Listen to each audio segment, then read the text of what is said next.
বাবা, আমি এই কাপগুলো ধুইতেছি, তুমি ওই চাগুলো দেখো।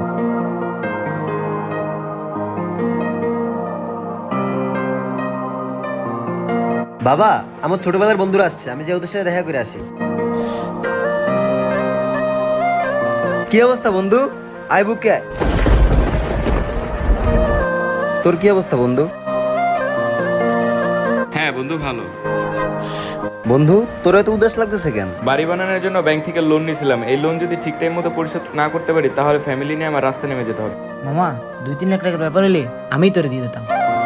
ও আচ্ছা, এই ব্যাপার। কত টাকা লাগবে তোর? 10 লাখ টাকা। টেনশন করিস না, আমি তোর 10 লাখ টাকা দিব না। কি ছোট্ট একটা চায়ের দোকান চালাস তুই, আর তুই কিনা 10 লাখ টাকা দেওয়ার কথা বলতেছিস? হাসাইলি রে ভাই। সাহেব, কখনো কারো কর্মক্ষেত্র আর তার জামা কাপড় দেখে তার সামর্থ্য বিবেচনা করবেন না। আর সাহেব, আমরা কারো গোলামি করি না, দিনরাত কষ্ট করে টাকা কামাই। কোনো কর্মই ছোট না, তাই আমরা সব কর্মের মানুষকে সম্মান করব।